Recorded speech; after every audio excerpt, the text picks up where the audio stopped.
Hello दोस्तों, कैसे हो आप सब। आशा करते हैं आप सब अच्छे होंगे, मस्त होंगे। दोस्तों, आज हम लोगों को पढ़ना है सिख धर्म। क्या पढ़ना बाबू? सिख धर्म। अब सिख धर्म में हम लोगों को पढ़ना है कि सिख धर्म के 10 गुरु, ठीक है ना। उन गुरुओं के बारे में हम लोग शुरू करते हैं, बिना देरी किए हम लोग शुरू करते हैं। सिख धर्म, हेडिंग डालो बाबू, सिख धर्म। सिख धर्म हेडिंग डाल ली। अब हम लोग देखते हैं कि कौन कौन से गुरु हुए। कुल कितने गुरु हुए हैं? 10 गुरु। एक एक करके लिखना शुरू करते हैं। लिखो, गुरु नानक देव, गुरु नानक देव, गुरु नानक देव के बाद हुए गुरु अंगद, अंगद। उसके बाद हुए अमरदास, अमरदास। उसके बाद हुए बाबू रामदास, रामदास। उसके बाद हुए गुरु अर्जुन देव, अर्जुन देव। उसके बाद हुए हरगोविंद, हरगोविंद हुए गुरु हरगोविंद। उसके बाद हुए हर्राय, गुरु हर्राय। उसके बाद हुए गुरु हर्राय। उसके बाद हरकृष्ण, हरकृष्ण हुए। उसके बाद हरकृष्ण के बाद बाबू तेग बहादुर हुए, तेग बहादुर, तेग बहादुर। उसके बाद गुरु गोविंद सिंह, गुरु गोविंद सिंह, ठीक है, गोविंद सिंह। अंतिम गुरु कौन हुए? गुरु गोविंद सिंह हुए। अब ये कौन है बाबू? कुल कितने गुरु दिखे हैं आपको? अब लिखो, देखो काउंट करो। 1 2 3 4 5 6 7 8 9 और 10। कुल कितने गुरु हुए? 10 गुरु। तो पहला क्वेश्चन आपसे पूछा जाता है कि बताओ सिख धर्म में कुल कितने गुरु हुए? तो पहला जवाब होना चाहिए आपका 10। कितने हुए? 10। दूसरा क्वेश्चन आपसे बनेगा कि बताओ सिख धर्म के पहले गुरु कौन है? गुरु नानक देव। कौन है? गुरु नानक देव। सिख धर्म के 10वें गुरु कौन है? गुरु गोविंद सिंह। सिख धर्म के 5वें गुरु भी पूछा गया कि बताओ सिख धर्म के 5वें गुरु कौन है? गुरु अर्जुन देव। तो ये सब आपको ध्यान में रखना है, ठीक ना। उसके अलावा हम लोग एक एक करके हम लोग अब पढ़ते हैं इनके बारे में कुछ चीजें कि इन लोगों ने कुछ काम किया तो वो डायरेक्ट क्वेश्चन आपसे पूछा जाता। अब आप हेडिंग डालिए, क्या? गुरु नानक देव। पहले गुरु कौन थे बाबू? लिखो इनके बारे में। गुरु अर्जुन देव के, सॉरी, गुरु नानक देव के बारे में हेडिंग डालो और लिखो। पहला पॉइंट लिखो, इन्होंने इन्होंने सिख धर्म की स्थापना, इन्होंने सिख धर्म की स्थापना की, सिख धर्म की स्थापना। कौन बाबू? पूछा गया क्वेश्चन है कि सिख धर्म के संस्थापक कौन थे? तो गुरु नानक देव। कौन थे? गुरु नानक देव। लिखो दूसरा पॉइंट लिखो, इन्होंने लंगर व्यवस्था शुरू किया, इन्होंने इन्होंने लंगर व्यवस्था शुरू किया, इन्होंने लंगर व्यवस्था शुरू किया, लंगर व्यवस्था शुरू किया। अब लंगर व्यवस्था क्या बाबू? लंगर मतलब होता है सामूहिक भोज, मतलब एक साथ मिल करके खाना खाने की व्यवस्था क्या कहलाई बाबू? लंगर, ठीक है ना। ताकि भाईचारा बढ़े, एक साथ। जैसे तुम लोग क्या होता था जब बचपन में तुम लोगों का क्लास चलता था, तो क्लास चलने के बाद आपका इंटरवल होता था, इंटरवल में हम लोग एक साथ मिल करके खाना खाते थे।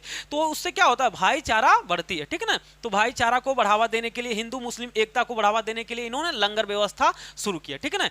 इन्होंने, और लिखो, इन्होंने सिख धर्म की स्थापना। ये तो आपको ध्यान में रखना चाहिए कि सिख धर्म की स्थापना। चलो लिख देते हैं कि ये सिख धर्म के पहले गुरु थे, ये सिख धर्म के पहले गुरु थे। ये भी लिख लो, पता चले, भूल ही जाओ। सिख धर्म के पहले गुरु थे या प्रथम गुरु थे, प्रथम गुरु थे, ठीक है ना। सिख धर्म के प्रथम गुरु थे। उसके अलावा बाबू लिखो, इन्होंने बाबर की सेना को, इन्होंने बाबर की सेना को, बाबर की सेना को, बाबर की सेना को पाप की बारात कहा था, पाप की बारात कहा, बारात कहा, ठीक है ना। अभी समझाते हैं क्यों।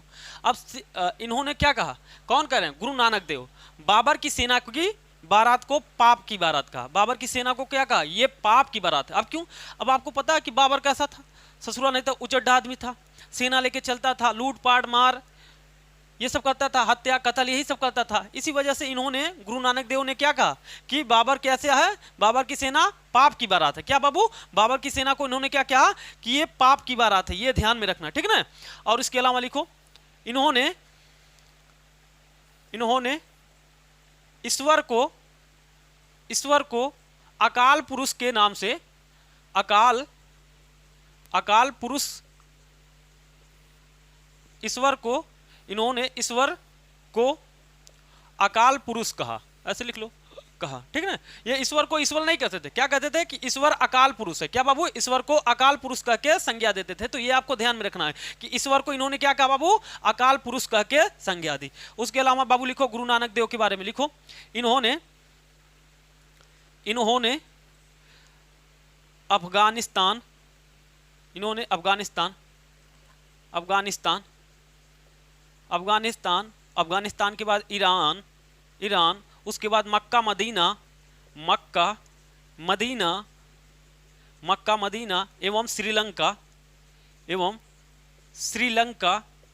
लंका की यात्रा किए,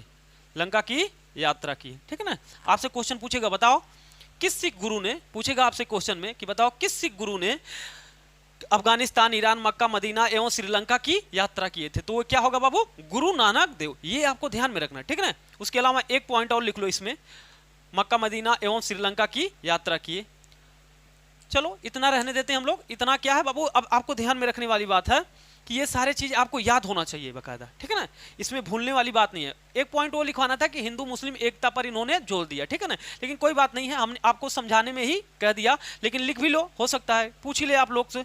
लिख लो, इन्होंने हिंदू मुस्लिम को, लिख लो, इन्होंने हिंदू मुस्लिम एकता पर बल दिया, ठीक है ना। तो ये था। आपको एक बार और रिवीजन करते हैं। देखो गुरु नानक देव के बारे में लिखो, गुरु नानक देव के बारे में, इन्होंने गुरु नानक देव के देखो गुरु नानक देव के बारे में, गुरु नानक देव इन्होंने सिख धर्म की स्थापना किया, इन्होंने लंगर व्यवस्था शुरू किया, ये सिख धर्म के प्रथम गुरु थे। इन्होंने बाबर की सेना को पाप की बारात कहा, इन्होंने ईश्वर को अकाल पुरुष कहा, इन्होंने अफगानिस्तान, ईरान, मक्का, मदीना एवं श्रीलंका की यात्रा किए। तो ये सब आपको ध्यान में रखना है, ठीक है ना। इस प्रकार हमारे गुरु नानक देव के बारे में हमने आपको पूरा बता दिया। उसके अलावा अगले गुरु के बारे में हम लोग देखते हैं, ठीक है ना।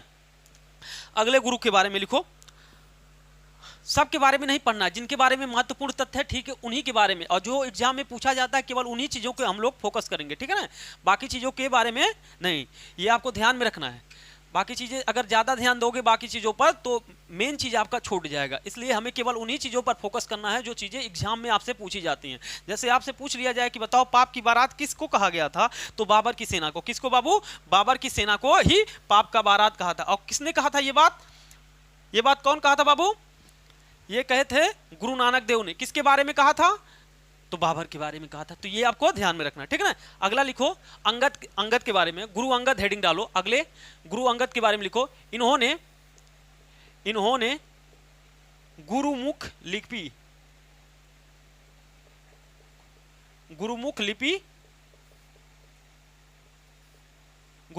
की शुरुआत की, ठीक है ना। गुरुमुख लिपि की शुरुआत की। अब ये क्या है बाबू, गुरुमुख लिपि क्या है।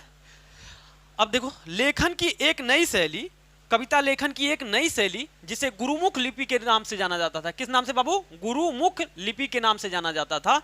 तो ये किसके शासनकाल में आता है, किसके समय में आता है, गुरु अंगद के समय गुरुमुख लिपि का विकास होता है, गुरुमुख लिपि का आविष्कार होता है। तो ये आपको ध्यान में रखना है, ठीक है ना। ये गुरुमुख लिपि क्या, एक लेखन की एक शैली है, बस इतना आपको ध्यान में रखना है, ठीक है ना।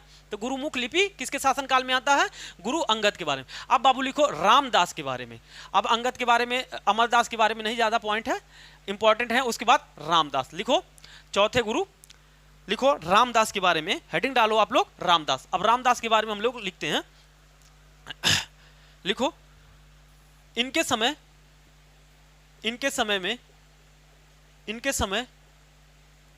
में गुरु का पद वंशानुगत हो गया, ठीक है ना। गुरु का पद वंशानुगत हो गया, पहला पॉइंट ये। और दूसरा पॉइंट लिखो, अकबर ने इन्हें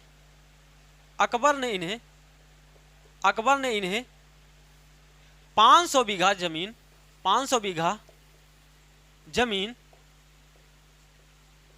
दिया, ठीक है ना। 500 बीघा जमीन दिया था, ऐसे लिख लो, 500 बीघा जमीन दिया। इस जमीन पर आगे चलकर इसी जमीन पर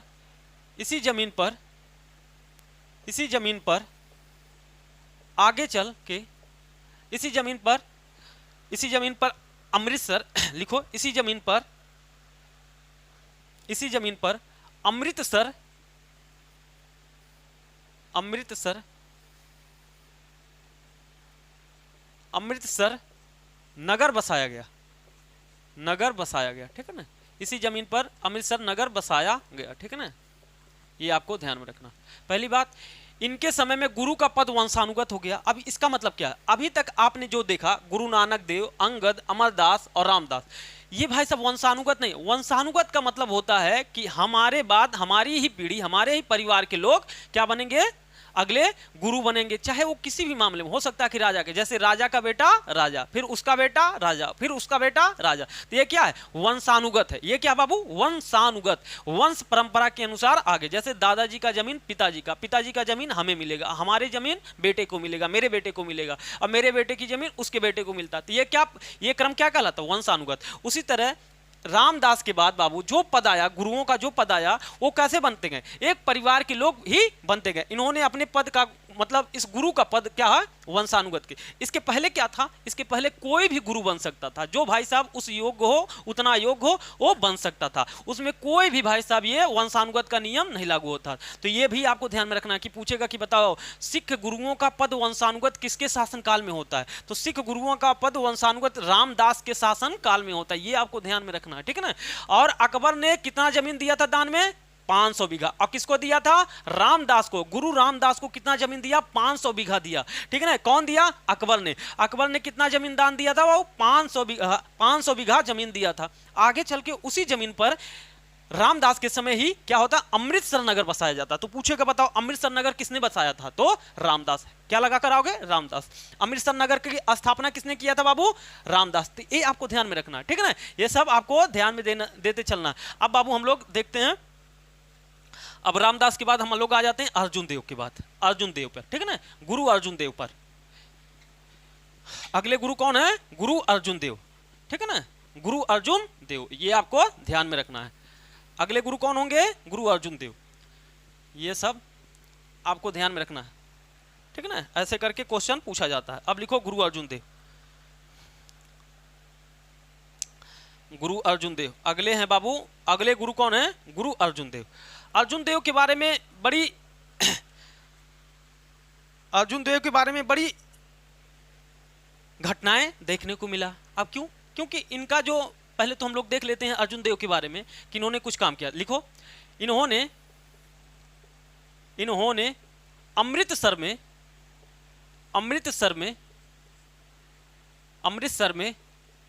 हरमिंदर साहिब गुरुद्वारे की स्थापना की, गुरुद्वारे की स्थापना की, ठीक है ना। इन्होंने अमृतसर की स्थापना कौन कर गए थे? रामदास। और उस अमृतसर में एक हरमिंदर साहिब गुरुद्वारे की स्थापना कौन कर रहा है? गुरु अर्जुन देव। कौन कर रहा है बाबू? गुरु अर्जुन देव। अब देखो, हरमिंदर साहिब गुरुद्वारा ही आगे चल के किस नाम से फेमस होगा?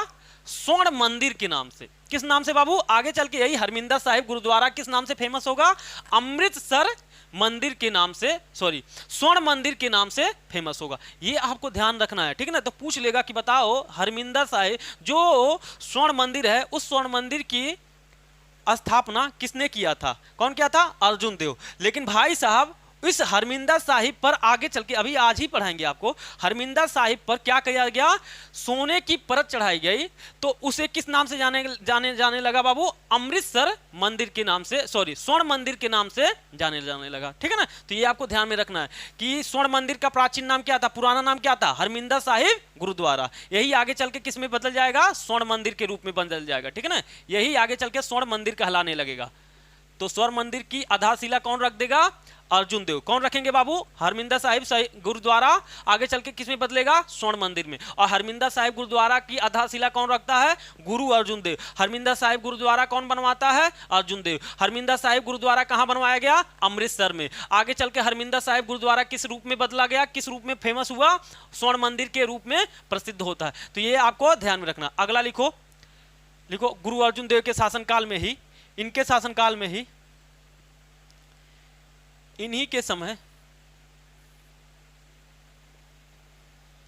इनके शासनकाल में इनके शासनकाल में, इन्हीं के शासनकाल में सिखों का पवित्र ग्रंथ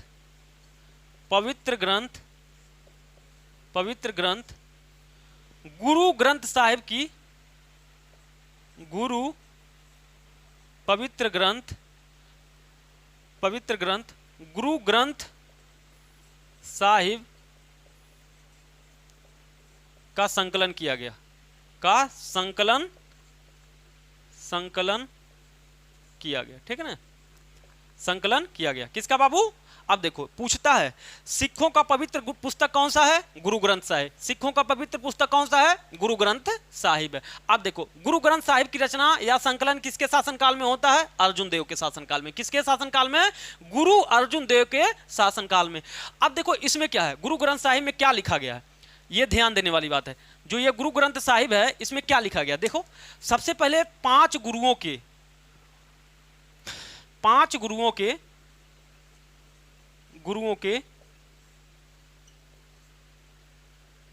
वचनों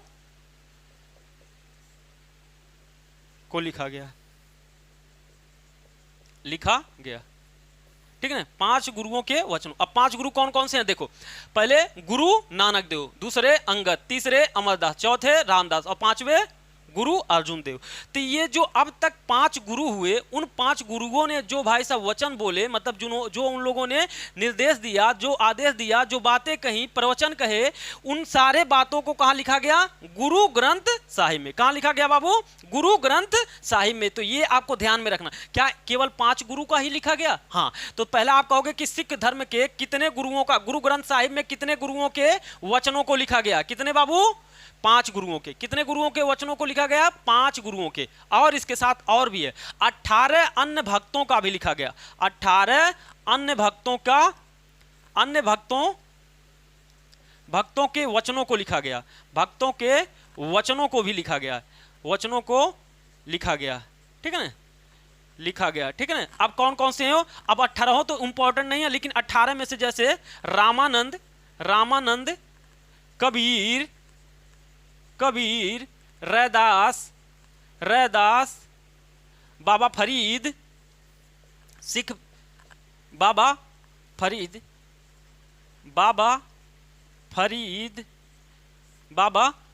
कबीर, रैदास, रामानंद, ये प्रमुख है। तो प्रमुख व्यक्ति हैं। ठीक ना। इन 18 भक्तों में कौन है बाबू? 18 भक्तों में कुछ लोगों का नाम हमने लिख दिया, रामानंद, कबीर, रैदास और बाबा फरीद।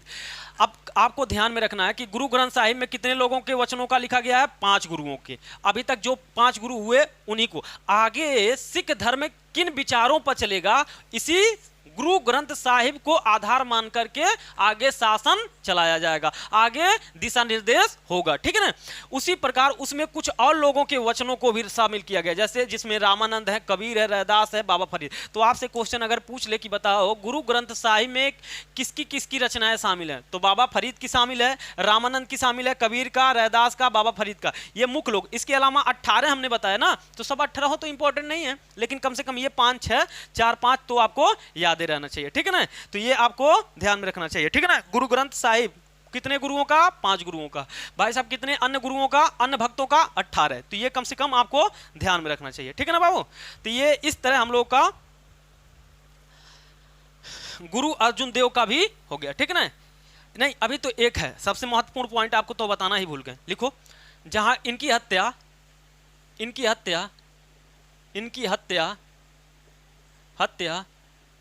जहांगीर ने करवा दिया। ठीक है। इनकी हत्या कौन करवाया? जहांगीर ने। पूछा गया क्वेश्चन, 2-3 बार क्वेश्चन पूछा गया कि बताओ कि अर्जुन देव की हत्या किसने करवाया था, तो अर्जुन देव की हत्या जहांगीर ने करवाया था। अब क्यों? जहांगीर का एक भगौड़ा पुत्र था, अपने बाप से लड़ करके भाई साहब भागा था। अब अपने बाप से लड़के भागा था तो ये चला गया पंजाब, और पंजाब में जाने के बाद अर्जुन देव ने उसको संरक्षण दे दिया, अपने पास बैठा लिया। संरक्षण कहने का मतलब है कि भाई साहब इनके पास गया, वो उनसे मिल गया, उनका संरक्षण में आ गया। अब ये बात जब पता चली कि जहांगीर को कि मेरे भगौड़े पुत्र को इन्होंने संरक्षण दिया है, तो इस ससुरा इनका हत्या करवा दिया। ठीक है ना। तो पूछा गया क्वेश्चन कि बताओ जहांगीर ने अर्जुन देव की हत्या किस मुगल शासक ने करवाया था? तो जहांगीर ने करवाया था। कौन करवाया था बाबू? जहांगीर ने करवाया था। ठीक है ना। अर्जुन देव की हत्या कौन करवाया था? जहांगीर ने। और क्वेश्चन पूछा गया कि बताओ अर्जुन देव कौन से नंबर के गुरु थे? तो लिखो अर्जुन देव 5वें नंबर के गुरु थे। अर्जुन देव 5वें गुरु थे। अर्जुन देव सिख धर्म के 5वें गुरु थे। सिख धर्म के, लिख लो, सिख धर्म के 5वें गुरु थे। 5वें गुरु थे। ठीक है ना। कौन हत्या करवाया? ठीक है ना, जहांगीर ने हत्या करवा दिया था। अब लिख लो। अब चलो हम लोग आ जाते हैं सीधे हरगोविंद के पास। हरगोविंद के बाद बाबू सीधे आ जाएंगे तेग बहादुर पे, और तेग बहादुर के बाद हम लोग आ जाएंगे बाबू गुरु गोविंद सिंह पर। ठीक है ना। आज ही आपको एक जबरदस्त कहानी सुनाऊंगा मुगलों के चरित्र के बारे में। थोड़ा सा इसमें आएगा। 7 साल के बच्चे की और 9 साल की बच्चे की हत्या आपने सुना होगा। ठीक है ना।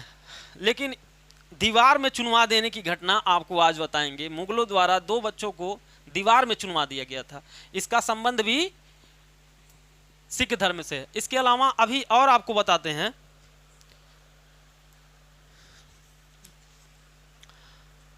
अब लिखो गुरु अर्जुन देव के बाद लिखो हरगोविंद। हरगोविंद के बाद इन्होंने, लिखो हरगोविंद के बारे में,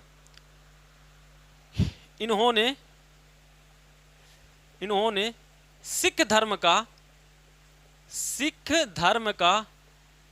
सैन्यीकरण किया। सैन्यीकरण किया। ठीक है ना। सैन्य धर्म, सिख धर्म का क्या किया? सैन्यीकरण। दूसरा पॉइंट इसमें लिख लो। इन्होंने 1606 ईस्वी में अकाल तख्त की स्थापना की। अकाल तख्त की स्थापना की।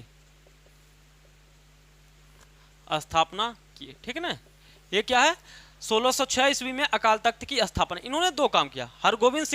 गुरु हरगोविंद सिंह ने क्या किया? 2 काम किया। इन्होंने सिख धर्म का सैन्यीकरण कहने का मतलब है कि बाबू धर्म अभी कैसा था? शांति प्रिय था। उसे युद्ध से कोई मतलब नहीं था। लेकिन जब देखा कि गुरु अर्जुन देव की हत्या ये मुगल द्वारा कर दिया गया, तो सिख गुरुओं को यह डर सताने लगा कि आगे कहीं हमारी हत्या भी ना हो जाए, हमारे धर्म पर जो खतरा आ रहा है उसे कैसे रोका जाए। इसलिए धर्म को बचाने के लिए सेना का गठन किया जाने लगा। क्या किया जाने लगा बाबू? सेना का गठन किया जाने लगा। इसी वजह से सिख धर्म का क्या कहा गया? सैन्यीकरण। तो क्वेश्चन पूछता कि बताओ सिख धर्म का सैन्यीकरण किसने किया था?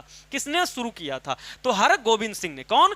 गुरु हरगोविंद सिंह ने क्या किया था बाबू? सिख धर्म का सैन्यीकरण किया था। ये आपको ध्यान में रखना। और इसके अलावा इन्होंने 1606 ईस्वी में अकाल तख्त की स्थापना की। यह भी क्वेश्चन पूछा गया कि बताओ अकाल तख्त की स्थापना किस गुरु ने किया था? तो गुरु हरगोविंद सिंह ने। किसने बाबू? गुरु हरगोविंद सिंह ने किया था। कब किया था? 1606 में। और अकाल तख्त है क्या बाबू? एक धार्मिक कहने का मतलब है एक धार्मिक समुदाय था। ठीक है ना। एक धार्मिक समुदाय नहीं कह सकते हो, मतलब संस्था थी। एक धार्मिक संस्था ऐसे कह सकते हो। ठीक है ना।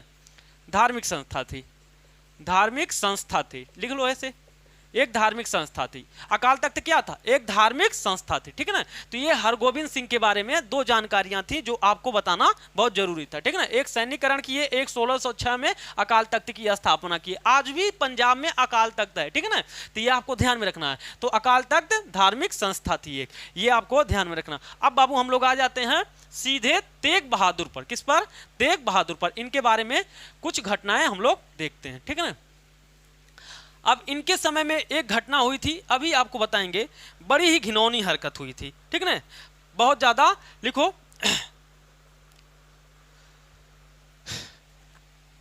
तेग बहादुर के बारे में, गुरु तेग बहादुर के बारे में। अब तेग बहादुर के बारे में घटना यह है कि अब आपने देख लिया कि अर्जुन देव के समय से ही मुगलों के साथ और सिख गुरुओं का संघर्ष शुरू हो गया था। सिख धर्म और मुगल के बीच संघर्ष शुरू हो गया था। संघर्ष का सिंपल सा कारण ये था, बस इस्लाम धर्म। बाकी इस मुगल चाहते थे कि हमारा सिख धर्म क्या हो, सिख धर्म के लोग भी क्या करें, इस्लाम धर्म को स्वीकार करें। और सिख गुरु क्या चाहते थे कि भाई साहब हमारे धर्म पर इस्लाम का कोई प्रभाव ना हो, इस्लाम धर्म वो स्वीकार नहीं करना चाहते थे। इसी वजह को लेकर के सबसे प्रमुख कारण यही था मन मुटाव का, किसके किसके बीच में, मुगलों और सिखों के बीच में। ये चीजें आगे चल के देखोगे तेग बहादुर के समय आते आते ये बहुत ज्यादा बढ़ गया। अब तेग बहादुर के समय आओगे जब देखोगे तब तक भाई साहब औरंगजेब शासक बन गया था। कौन बन गया था? औरंगजेब शासक बन गया था। अब औरंगजेब एक कट्टर शासक था। इधर मुगल शासक कौन बन गया? औरंगजेब। और औरंगजेब कैसा था? एक कट्टर शासक था भाई साहब, इस्लाम को मनाने के लिए वो कुछ भी कर सकता था।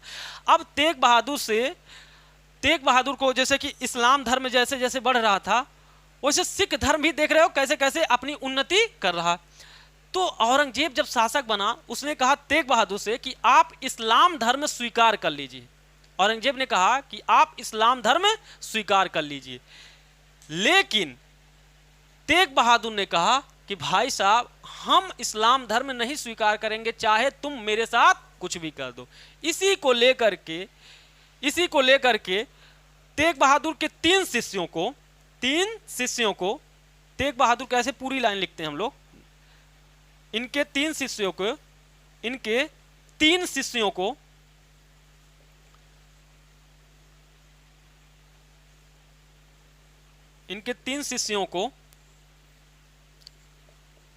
को मरवा दिया, ठीक है ना, जहां हत्या करवा दिया, ठीक है ना। अब वो तीन गुरु कौन थे लिखते हैं, रतिदास, मतिदास, ठीक है ना, ऐसे करके तीन गुरु हैं, तीन शिष्य हैं उनके। लिखो रतिदास,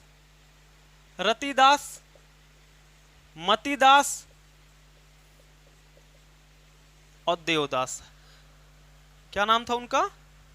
रतिदास, मतिदास, सतीदास, रति मति सतीदास, ठीक है ना, सतीदास। क्या नाम था? रति मति सती। किसके? तेग बहादुर ने जब इस्लाम धर्म स्वीकार करने से मना कर दिया, औरंगजेब कहा कि तुम इस्लाम धर्म स्वीकार कर लो, तो तेग बहादुर ने कहा कि मैं इस्लाम धर्म नहीं स्वीकार करूंगा। इसी कारण औरंगजेब ने इनके तीन शिष्यों को रतिदास, मतिदास, सतीदास को क्या किया? मरवा दिया। लेकिन पूछोगे नहीं कैसे? इन तीनों को मरवा दिया, जानते हो कैसे? इतना खुखार मौत दिया कि अभी आप सुनकर के आपका हृदय एकदम, भाई साहब अभी तो आप सुन ही लो तभी आप लोग देखो कि आपका हृदय कैसा हुआ, कमेंट करना कि आपका हृदय कैसा हुआ। इन तीनों को तीन तरीके से मरवाया। कैसे मरवाया बाबू? इनके तीन गुरुओं को, इनको तीन शिष्यों को कैसे मरवाया? एक को तेल में, खौलते तेल में क्या किया? डलवा दिया। एक को खौलते तेल में डलवा दिया। एक के शरीर पर रुई लपेटवा करके जलवा दिया, रुई लपेटकर जलवा दिया, ठीक है। रुई लपेटवा करके क्या कह दिया बाबू? रुई देखे हो ना, रुई एकदम भाई साहब धीरे धीरे जलेगा और धीरे धीरे तुम मरोगे, ठीक है ना। रुई लपेटवा करके जलवा दिया। और तीसरे को आरी से कटवा दिया,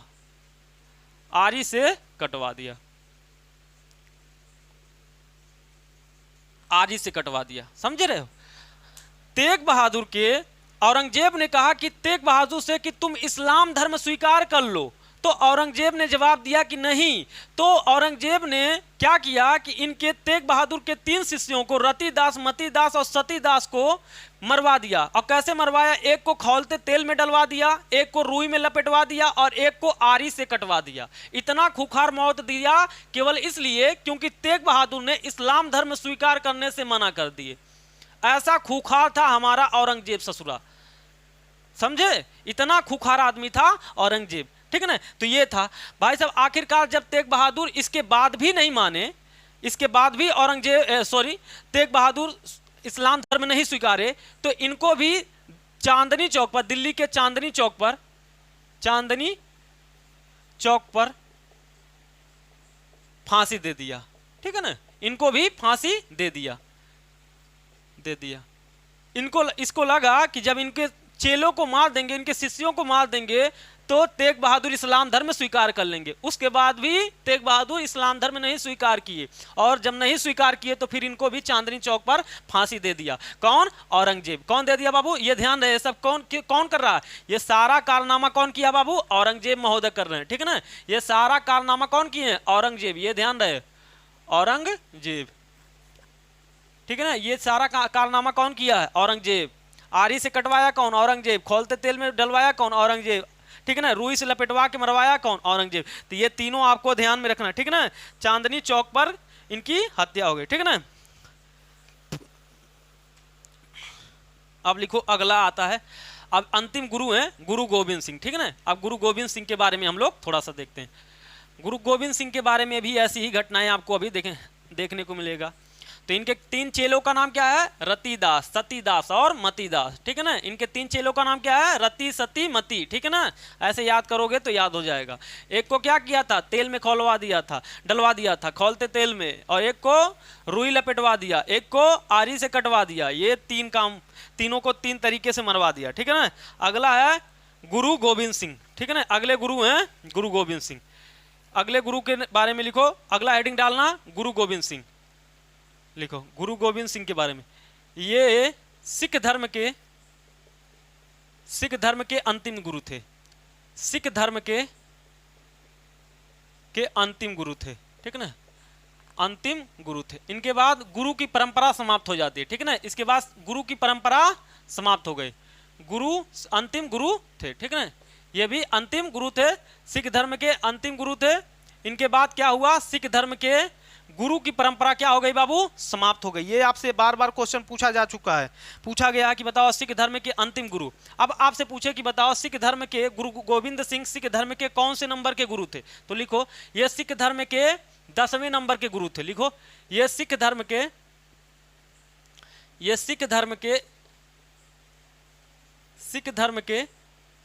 10वें गुरु थे, 10वें वह अंतिम थे, ठीक है ना, 10वें गुरु थे।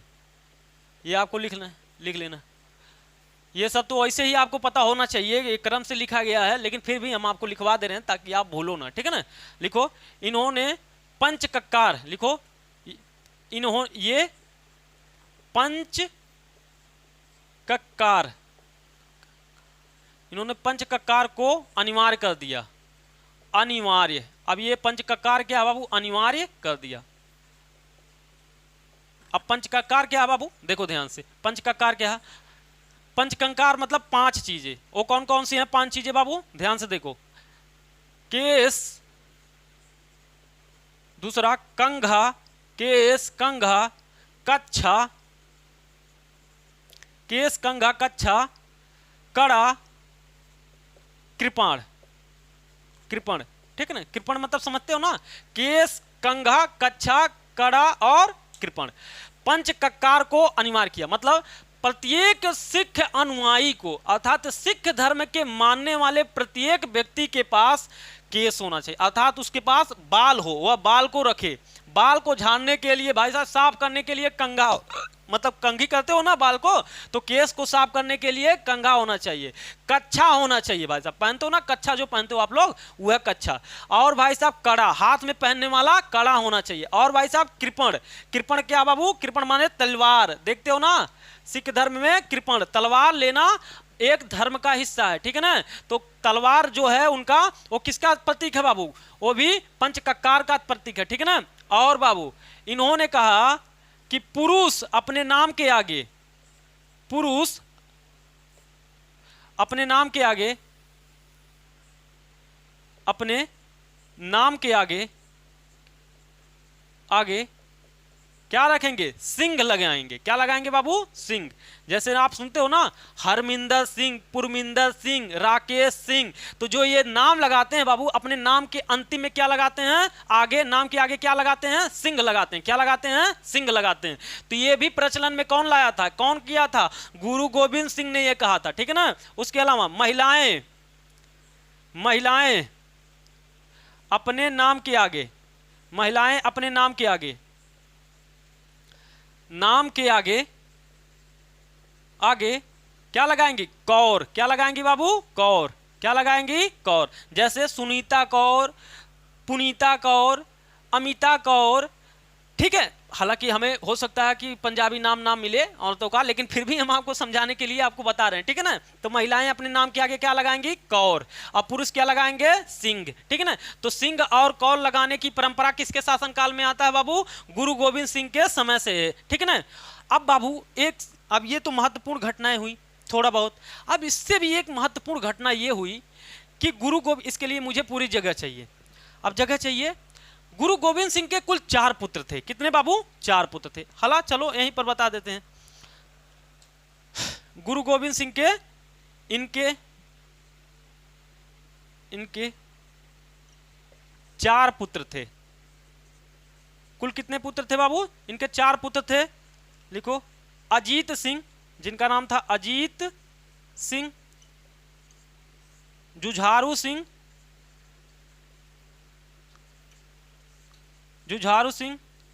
जोरावर सिंह, अजीत, जुझारू, जोरावर, और एक लड़के का नाम उनके था बाबू फतेह सिंह।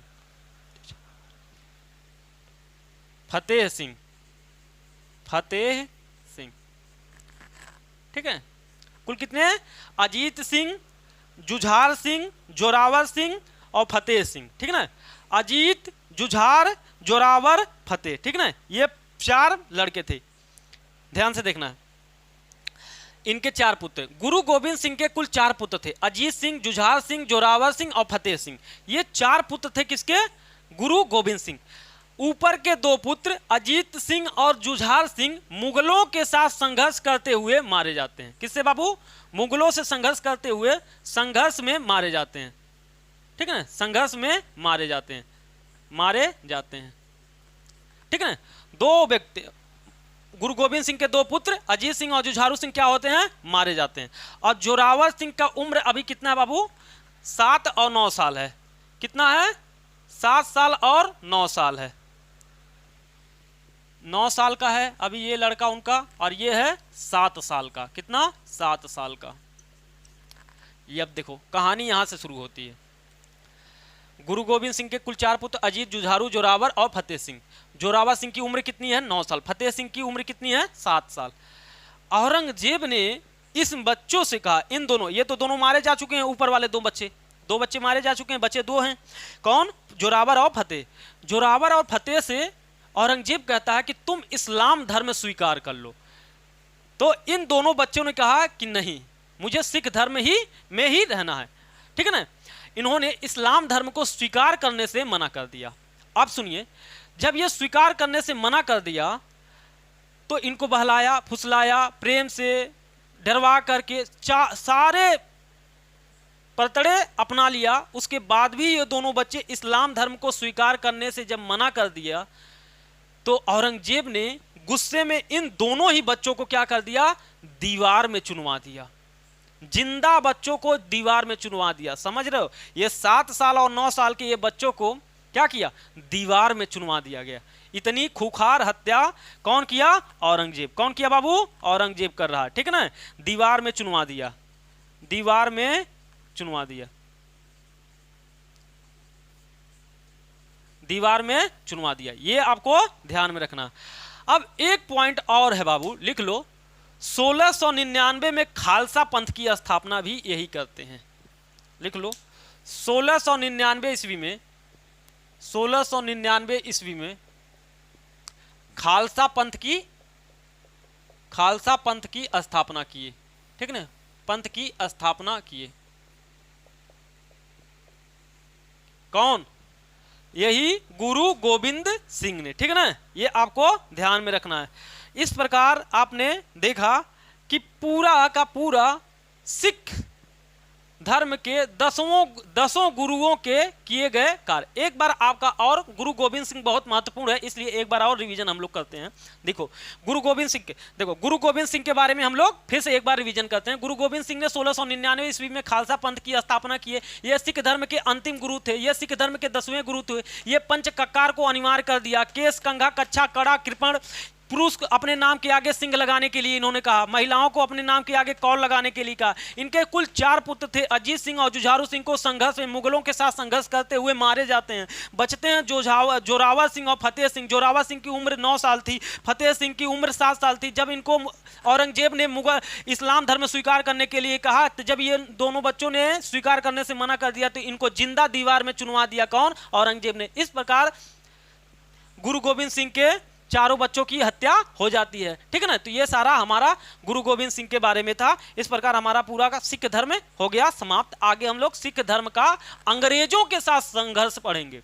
किस तरह भाई साहब जो कोहिनूर हीरा है वो भारत से विदेश जाएगा, भारत से अफगानिस्तान से भारत में आएगा, और अफगानिस्तान से फिर अंग्रेज ले लेंगे, और अंग्रेज फिर इसे भेज देंगे यूरोप। ठीक है ना, ब्रिटेन भेज देंगे। तो ये सब हम लोग अगले वीडियो में पढ़ेंगे। उसमें पूरा का पूरा क्या करेंगे हम लोग, पूरा अंग्रेज और पंजाब का विलय कैसे होगा ब्रिटिश में, ये सब हम लोग देखेंगे। ठीक है, तो आज के लिए बस इतना रखते हैं। थैंक यू दोस्तों।